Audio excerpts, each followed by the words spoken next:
sebagainya. Maksudnya topik cantik ni satu topik yang sangat digemari. Bukan saja digemari oleh kita, tapi digemari oleh anak-anak murid saya di sekolah, anak-anak murid cikgu-cikgu lain di sekolah kan. Jadi bila kita bercerita tentang cantik, apa sebenarnya maksudnya cantik? Okey, jadi cantik ni sebenarnya banyak tafsiran. Ada orang berkata cantik ni ada kena putih kan. Ada orang kata cantik ni kena kurus. Ada juga orang suka cantik ni kalau kulitnya sawo matang kan. Jadi pelbagai definisi cantik. Jadi hari ini kita nak berbincang tentang macam mana nak jadi cantik, bukan sekadar cantik fizikal tetapi juga cantik dalaman, cantik dalam, cantik personaliti, cantik pembawaan diri dan sebagainya. Dan bila kita bercerita tentang cantik, saya suka satu pepatah bahasa Inggeris yang menyebut beauty lies in the eye of beholder. Cantik ni, kecantikan ni, dia berbeza mengikut tafsiran individu, mengikut taste ataupun preference ataupun orang kata apa, individu punya pilihan. Ada orang lahirnya macam ni tapi tetap cantik. Dan bila mana kita kata semua orang cantik, semua orang ada kelebihan, semua orang ada kelemahan. Jadi hari ini kita nak berbincang macam mana kita nak naikkan kelebihan kita ni, macam mana kita nak bawa diri kita supaya yang cantik tu terserlah, dan yang buruk tu, yang lemah tu kita sorok-sorokkan supaya yang cantik tu lebih nampak. Macam itulah Rina. Tapi bila cikgu menyentuh tentang ia penting untuk kita lihat bukan saja dari segi fizikal tetapi pembawaan diri kita itu lebih penting. Baik cikgu, persoalannya sekarang ni bila menyentuh tentang definisi cantik ini, bagaimana, adakah ianya mempunyai perkaitan cantik luar dan juga cantik dalaman? Sebab apa? Kalau kebiasaannya kita dengar orang selalu akan kaitkan bila cantik dalamannya maka terserlahlah cantik di luarnya. Pandangan cikgu. Okey, macam ni Rina. Bila kita cakap pasal cantik, kenapa?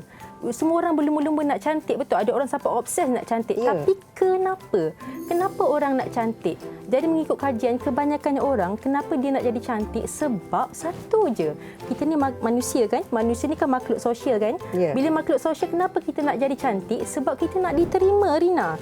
Kita nak, bila kita pergi sekolah, anak murid pergi sekolah, kawan-kawan suka kan? Bila kita bekerja, berjumpa dengan orang, berjumpa dengan masyarakat suka kita. Sebab itu manusia nak jadi cantik. Dan bila mana kita bercerita tentang penerimaan masyarakat, bila kita jumpa orang, Karina kan, bila kita tengok orang cantik kita suka, betul? Tapi bila orang tu baik lagi kita suka, betul tak? Sangat suka.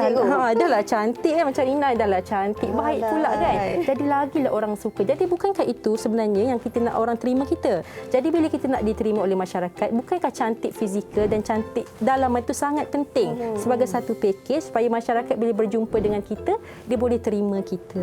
Okey, saya tertariklah bila cikgu sentuh tentang kalau cantik ni dia datang dengan pakejnya sendiri. Bila kita melihat seseorang individu kan, secara fizikalnya memang cantik cikgu. Tapi dari segi percakapan, dari segi adabnya, kita rasa kurang gemar ataupun kurang enak. Ini juga mungkin kalau boleh kita tafsirkan sebagai dalamannya yang kurang diberikan perhatian. Bagaimana mungkin cikgu dalam situasi ini panduan kita supaya kita dapat elakkan dari segi dalamannya yang kadang-kadang boleh membuatkan orang rasa negatif dengan kita, cikgu? Okey, macam tu. Saya suka soalan Rina ni sebab bagi saya macam ni Rina kan, bila saya berjumpa dengan pelajar murid-murid di sekolah kan, ramai yang bercerita, yang tanya dengan cikgu macam mana jadi cantik kan cikgu, macam mana nak jaga kulit dan sebagainya. Tapi sebenarnya yang lebih penting daripada kecantikan fizikal, fizikal penting juga untuk jadi cantik kan. Betul. Penting sebenarnya untuk kita jadi cantik, berpenampilan menarik, yang tu kita akan kongsikan kemudian. Tapi dalam masa yang sama, kita kena bawa pembawaan diri kita. Pembawaan diri kita dalam masyarakat tu kena cantik, kena baik. Macam mana tu Rina?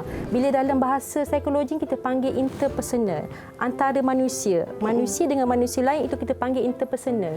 Jadi hubungan kita manusia dengan manusia ni kena cantik. Macam mana nak jadi hubungan yang cantik kan? Yang pertama, pembawaan diri kena baik, kena betul. Macam mana nak ada pembawaan diri yang baik? Yang pertama, macam mana kita bereaksi dengan masyarakat? Apakah kata-kata yang baik? Apakah bahasa kita bahasa yang cantik?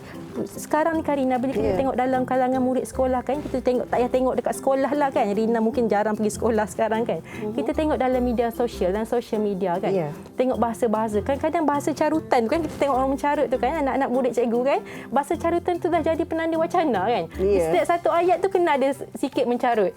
Baru rasa macam cool, rasa macam hebat kan semua orang mencarut. Sebenarnya inilah pembawaan diri yang tak cantik, Rina. Bila kita tengok orang punya bahasa remaja-remaja sekarang kan, sikit-sikit dia ada sikit mencarut. Sikit-sikit ada sikit bahasa mencarut. Ini adalah satu pembawaan diri yang tidak cantik sebenarnya.